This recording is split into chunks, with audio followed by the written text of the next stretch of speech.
Florence nightingale ছিলেন আধুনিক নার্সিংয়ের প্রতিষ্ঠাতা, একজন ব্রিটিশ সমাজ সংস্কারক ও পরিসংখ্যানবিদ, যিনি ক্রিমিয়ান যুদ্ধের সময় the lady with the lamp নামে পরিচিতি হন। তিনি পরিসংখ্যান, স্বাস্থ্যবিধি ও পরিচ্ছন্নতার মান ব্যবহার করে নার্সিংকে একটি সম্মানজনক পেশায় রূপান্তরিত করেন এবং প্রথম নার্সিং স্কুল প্রতিষ্ঠা করেন, যা নার্সিং পেশার ভিত্তি স্থাপন করে। আধুনিক নার্সিংয়ের ভিত্তি ক্রিমিয়ান যুদ্ধের সময় আহত সৈনিকদের সেবার মাধ্যমে তিনি নার্সিংয়ের মান উন্নত করেন এবং আধুনিক নার্সিংয়ের ভিত্তি স্থাপন করেন। এই সমাজ সংস্কারক ও নার্সিংয়ের প্রতিষ্ঠাতা ফ্লোরেন্স নাইটিঙ্গেলকে নিয়ে ইউটিউবের সাহিত্যে নবদিগন্ত চ্যানেলে আজকের ভিডিওটি হলো আধুনিক নার্সিংয়ের প্রতিষ্ঠাতা ফ্লোরেন্স নাইটিঙ্গেল। গ্রন্থনায় রবীন্দ্র কুমার চক্রবর্তী। ফ্লোরেন্স নাইটিঙ্গেল 1820 খ্রিস্টাব্দে 12 মে ইতালির ফ্লোরেন্স শহরে জন্মগ্রহণ করেন। ফ্লোরেন্সের বাবার শিক্ষাপদ্ধতি ছিল বেশ অভিনব, একেবারে অন্যরকম। শেখাতেন কেমন করে পরিশীলিত চিন্তা করা যায় বা চিন্তার মধ্যে সচ্ছলতা আনা যায়, একটা বড় বিষয়কে সংক্ষেপে জানা, বিভিন্ন রকমের চিঠি লেখার অভ্যাস করাতেন মেয়েকে। এইসব শিক্ষাই ফ্লোরেন্সকে বিশ্বজয়ীর হাতিয়ার করে তোলে। ফ্লোরেন্স নাইটিঙ্গেল বাবা এডওয়ার্ড নাইটিঙ্গেল ছিলেন ব্রিটেনের ছোটোখাটো জমিদার। মা ফেনির পরিবারও ছিল অতি উচ্চবিত্ত। এডওয়ার্ড ছিলেন কেমব্রিজ বিশ্ববিদ্যালয়ের কৃতী ছাত্র। সব বিষয়ের মধ্যে ইতিহাস ও গণিতে তার উৎসাহ ছিল একটু বেশি। ইতিহাসকে ভালোবেসে ইউরোপের বিভিন্ন দেশ সপরিবারে ঘুরে বেড়াতেন। গ্রিস ও ইতালির প্রাচীন ঐতিহ্য, সেখানকার স্থাপত্য, ভাস্কর্য তাকে মুগ্ধ করত। ফ্লোরেন্স নাইটিঙ্গেলের 2 বোন, পার্থেনেপো ফ্লোরেন্স। ছোট ফ্লোরেন্সের যেন একটু বেশি মেধাবী। যতদিন যায় সমবয়সী মেয়েদের থেকে ফ্লোরেন্সের স্বভাব যে বেশ আলাদা বোঝা যেত সকালবেলা থেকেই। নিজের মধ্যে যেন গুটিয়ে থাকতো ভালোবাসা। নাচ গান সেলাই করতে একেবারে মোটেই তার ভালো লাগতো না। একা একা বাগানে গিয়ে পরম যত্নে প্রতিটি গাছ, ফুল, ফল পরিচর্যা করতে তার ভালো লাগতো। বাড়িতে পোষা অনেক পাখি, কুকুর, খরগোশ ইত্যাদি পশু, তাদের সঙ্গেও বেশ সময় কাটাতেন ফ্লোরেন্স। ধর্মের ব্যাপারে বাড়ির আবহাওয়া বেশ খোলামেলা। ধর্মীয় আচার আচরণের মধ্যে কোনো গোঁড়ামি নেই, অথচ একটা আধ্যাত্মিক পরিমণ্ডল আছে। এই রকম পরিবেশে একটা অপ্রভাব তার মধ্যে পড়েছিল। একটা বিশেষ দিনের কথা ফ্লোরেন্সের সারা জীবন মনে রেখেছেন। ফ্লোরেন্সে তখন ইংল্যান্ডের হাম্পশায়ারের অ্যাম্বেল পার্কে নামে একটি খুব বড় বাগান বাড়িতে থাকেন। একদিন ফ্লোরেন্স বাগানে ঘুরছেন, মনে হলো যিশু যেন তার ভিতর থেকে তাকে ডাকছেন। নাম, যশ, অর্থ সব কিছুই মোহ ছেড়ে আত্মমানুষের সেবায় নিজেকে সঁপে দাও, তুমি তো মানব সেবাতেই নিবেদিত। সেটা ছিল 1837 সালের 7ই ফেব্রুয়ারি। 16-17 বৎসরের মেয়েটি বুঝতে পারে না কি করে এ ডাকে সাড়া দেওয়া যায়, অথচ আকুলতা তাকে চঞ্চল করে তোলে। প্রাচুর্য, ঐশ্বর্য, বিলাস সব কিছু অর্থহীন হয়ে মনে হয়। সেবিকা হিসেবে প্রস্তুত হবার জন্য ফ্লোরেন্স লুকিয়ে লুকিয়ে পড়তে থাকেন নার্সিংয়ের প্রাথমিক বইগুলি। এই সময় কবি রিচার্ড মিলনেস, ডক্টর হাউই ব্যারেন হাউটন সব বিখ্যাত ব্যক্তিরা তার নার্সিংয়ের সিদ্ধান্তে খুব উৎসাহ দিতেন, কিন্তু বাড়িতে পরিবারের লোকেরা কিছুতেই তার ইচ্ছা মেনে নিতে পারতেন না। আর সত্যি কথা বলতে কি, তখনকার ধারণায় পেশা হিসাবে নার্সিং ছিল খুব নিম্নমানের। দুস্থ অশিক্ষিত মহিলারা এই পেশায় আসতেন। পারিবারিক ও সামাজিক সব রকম চাপ উপরন্ত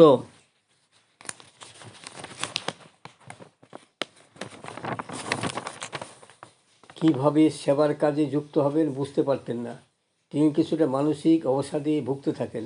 এই অবসাদ কাটিয়ে ওঠার জন্য 2 বন্ধুকে সঙ্গী করে দেশ ভ্রমণে বেরিয়ে পড়লেন। গেলেন ইতালি, গ্রিস, মিশর, জার্মানি ইত্যাদি দেশে। ফ্লোরেন্সের জীবনের লক্ষ্য পৌঁছানোর জন্য তার কাজকে এগিয়ে নেবার জন্য এই দেশ ভ্রমণ যেন খুবই দরকার ছিল। ইতালির রাজধানী রোমে তার সঙ্গে পরিচয় হলো সিডনি হারবার্টের। হারবার্ট ছিলেন ব্রিটিশ সরকারের যুদ্ধ সচিব। হারবার্টের চারমাউথ কনভালসেন্ট নামে একটি হোম ছিল। সেখানে ফ্লোরেন্স দেখলেন যে রোগমুক্তির পরেও নার্সিংয়ের দরকার কতখানি। আবার জার্মানিতে কাইজার বার্থে একটা চার্চ দেখতে গেলেন। সেই চার্চ শুধুমাত্র প্রার্থনার জায়গা ছিল না, সেখানে ছিল অনাথ শিশুদের জন্য স্কুল, ছোটোখাটো একটা হাসপাতাল, শাস্তি পাওয়া মহিলাদের জন্য শোধনাগার, নার্সিংয়ের জন্য ট্রেনিংয়ের ব্যবস্থাও ছিল সেখানে। এইসব কাজ অত্যন্ত নিষ্ঠার সঙ্গে পরিচালনা করতেন রেভারেন্ড থিওডোর নামে এক যাজক।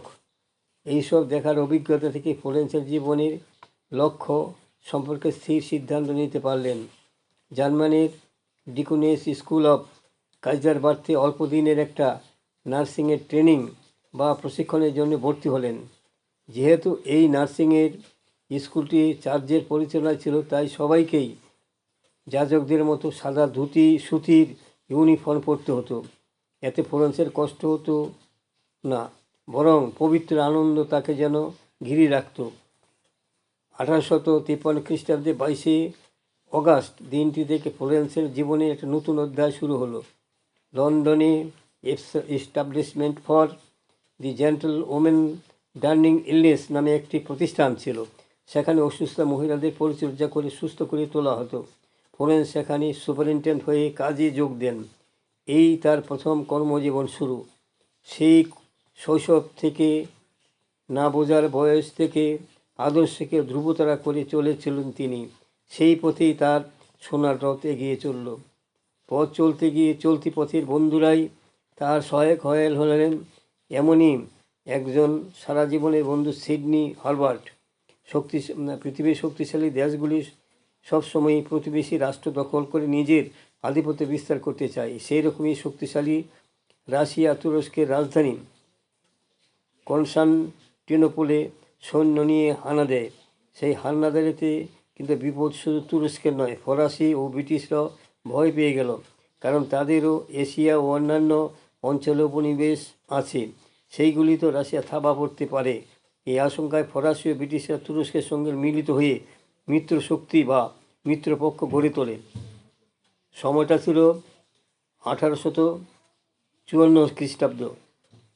তুরস্কের ক্রিমিয়ান সমুদ্র তীরে মিত্রশক্তি ও রাশিয়ার তুমুল যুদ্ধ হয়। এই যুদ্ধে ক্রিমিয়ার যুদ্ধ। এই যুদ্ধে রাশিয়া হেরে যায়, জয়ী হয় মিত্রপক্ষ। যুদ্ধের পর আহত সৈনিক যারা মৃত্যুর সঙ্গে পাঞ্জা লড়ছেন তাদের বাঁচিয়ে তোলা প্রধান কাজ। কনস্টান্টিনোপলে একটি শহর, স্কুটারি সামরিক হাসপাতাল, নাম সেলেমিয়া হাসপাতাল। সেখানে ব্রিটিশ সৈন্যদের থাকবার ব্যারাক ছিল, তাই একে আবার ব্যারাক হাসপাতাল বলা হতো। এই হাসপাতালে শয়ে শয়ে আহত সৈনিক ভর্তি হতে লাগলো চিকিৎসার জন্য, কিন্তু চিকিৎসার ব্যবস্থা চূড়ান্ত অবহেলাতে সেখানে। লন্ডনের পত্রপত্রিকাগুলি ক্রমাগত এই গাফলতির সমালোচনা করতে থাকে। এই রকম বিপদের সময়ে ফ্লোরেন্স নাইটিঙ্গেল ব্রিটিশ যুদ্ধ সচিব হারবার্টের কাছ থেকে একটা চিঠি পেলেন। চিঠিতে হারবার্ট কিছু ট্রেনিং পাওয়া নার্স নিয়ে ব্যারাক হাসপাতালে যাবার অনুরোধ করেছেন ফ্লোরেন্সকে। এই ডাকেরই অপেক্ষায় ছিলেন ফ্লোরেন্স। কয়েকদিনের মধ্যেই তিনি 38 জন নার্স নিয়ে রওনা হলেন তুরস্কের কনস্টান্টিনোপলের দিকে। নার্সদের তিনি নিজে ট্রেনিং দিয়েছেন, তাদের শিখিয়েছেন যে কোনো অবস্থা, যে কোনো সময়ে তারা আর্তের সেবায় দায়বদ্ধ থাকবেন। তাদের থাকতে দেওয়া হয়েছিল ব্যারাক হাসপাতালে একটা দিকে। প্রথম থেকেই ফ্লোরেন্স তার সঙ্গীরা সাদা জামা, সাদা কোট ও মাথায় সাদা বড় রুমাল টুপির মতো করে বাঁধা এই ইউনিফর্মেই চলতেন। মাথার টুপিতে সুতো দিয়ে লেখা থাকতো স্কুটারি হাসপাতাল। নির্দিষ্ট এই পেশাদারি পোশাক দেখলেই সাধারণ মনে হতো সমীহ সম্মান জাগত। বিভিন্ন সংবাদপত্র থেকে ব্যারাক হাসপাতালের অব্যবস্থার কথা ফ্লোরেন্সের জানা ছিল বটে, কিন্তু সেখানে এসে নিজের চোখে তা দেখলেন তা একেবারেই কল্পনার বাইরে। সারা হাসপাতালের আবর্জনা, নোংরা জমা জলে দুর্গন্ধ, তেমনি পোকা মাছি দিক দিক করছে। আহত সৈনিকদের এক বিছানাতে অনেকেই গাদাগাদি করে শুয়ে আছেন। প্রত্যেকের জন্য আলাদা বিছানার ব্যবস্থা নেই। কেউ কেউ রক্তে ভেজা পোশাকেই কবে থেকে আছেন, কেউ তার খোঁজখবর রাখে না। চেয়ার টেবিল নেই, বাসনপত্র, খাবার দাবার, জলের ব্যবস্থা কিছুই নেই। রাতের বেলা আলোর অভাব, বোতলে তেল ভর্তি করে আলো জ্বালতে হয়, তাতে আলোর চেয়ে কালোর ধোঁয়াই বেশি। রোগীর অনুপাতে ডাক্তার কম, হাসপাতালের পুরো অবস্থায় পর্যাপ্ত। এই রাজত্বে ফ্লোরেন্স বুঝলেন না কোথা থেকে কাজ শুরু করবেন তিনি। তিনি জানেন পরিষ্কার পরিচ্ছন্নতায় নার্সিংয়ের গোড়ার কথা। প্রথমে তিনি কিছু ঝাঁটা ব্রাশ জোগাড় করে লোকজন নিয়ে পরিষ্কারের কাজ শুরু করলেন। জামা কাপড় ধোয়ার জন্য জরুরি ভিত্তিতে ধোবার বাড়ির মতো লন্ড্রির ব্যবস্থা করলেন। কিন্তু এত জামা কাপড় কাচার লোক কোথায়? তখনকার সময় নৈসৈন্যদের সঙ্গে কিছু বাড়তি লোক থাকার অনুমতি দেওয়া হতো। ফ্লোরেন্স তাদের জামা কাপড় ধুয়ে লাগিয়ে দিলেন, বিনিময়ে তাদের পারিশ্রমিক কিছু টাকা পয়সা দিলেন। ফ্লোরেন্স জানতেন রোগের যেমন নার্সিং হয় না, তেমনি রোগীর শুশ্রূষা একা নয়। নার্সিং ও শুশ্রূষা চিকিৎসা বিজ্ঞানীর অঙ্গ। তিনি রোগীদের পুষ্টিকর খাবারের বন্দোবস্ত করলেন, ব্যান্ডেজ, ঔষধ, অপারেশন জিনিসপত্র ব্যবস্থা করলেন নিজের দায়িত্বে। স্বাস্থ্যবিধি সম্বন্ধে সচেতনার একান্তই অভাব, ফলে টাইফয়েড, কলেরা, ম্যালেরিয়ার মতো রোগের আক্রমণে হু হু করে বাড়তে থাকলো। তিনি হাসপাতালের সুব্যবস্থার দাবি জানিয়ে ব্রিটিশ সরকারের মিলিটারি অফিসারকে ক্রমাগত চিঠির পর চিঠি লিখতে থাকেন। অবশেষে বাধ্য হয়ে ব্রিটিশ সরকার একটি স্যানিটারি কমিশন ব্যারাক হাসপাতালে পাঠালেন। কমিশনের সুপারিশে হাসপাতাল অস্বাস্থ্যকর পরিবেশের উন্নত হলো। শুধুমাত্র ব্যারাক হাসপাতাল নয়, আশেপাশে সরকারি হাসপাতালের ব্যবস্থা দেখার জন্য তিনি নিয়মিত বেরিয়ে পড়তেন। রোগীদের কষ্টের কথা ভেবে তিনি স্থির থাকতে পারতেন না। সারাদিন অক্লান্ত পরিশ্রমের পর গভীর রাতে ডাক্তাররা যখন ঘুমিয়ে পড়তেন, চারিদিকে থমথমে অন্ধকার। ফ্লোরেন্স একটি প্রদীপ হাতে প্রতিটি ঘরে ঘরে ঘুরে সৈনিকদের কাছে গিয়ে তার খবর নিতেন। একটু সহানুভূতি, একটু সহমর্মিতা তাদের মনে সঞ্জীবিত সুধার কাজ করত।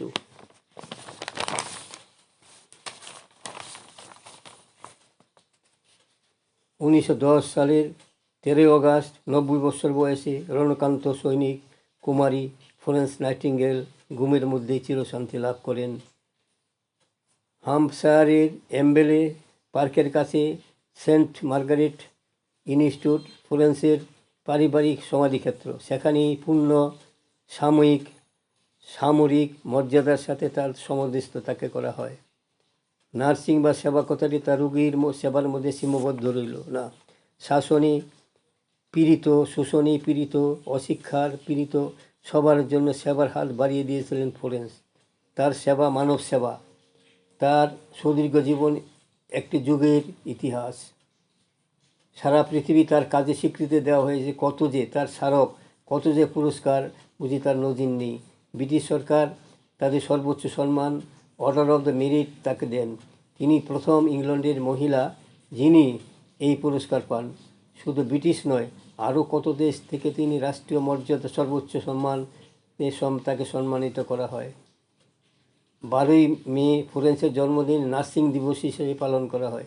শুধু তা নয়, নার্সিং প্রশিক্ষণে এসেছে সার্টিফিকেট দেওয়ার সময় নাইটিঙ্গেলের নামে শপথ নেওয়া হয়। বন্ধুগণ, আমার এই সংক্ষিপ্ত ভিডিওখানি এখানে শেষ হলো। যদি আপনাদের মনোভূত হয়, সাবস্ক্রাইব, শেয়ার এবং লাইক করতে ভুলবেন না যেন।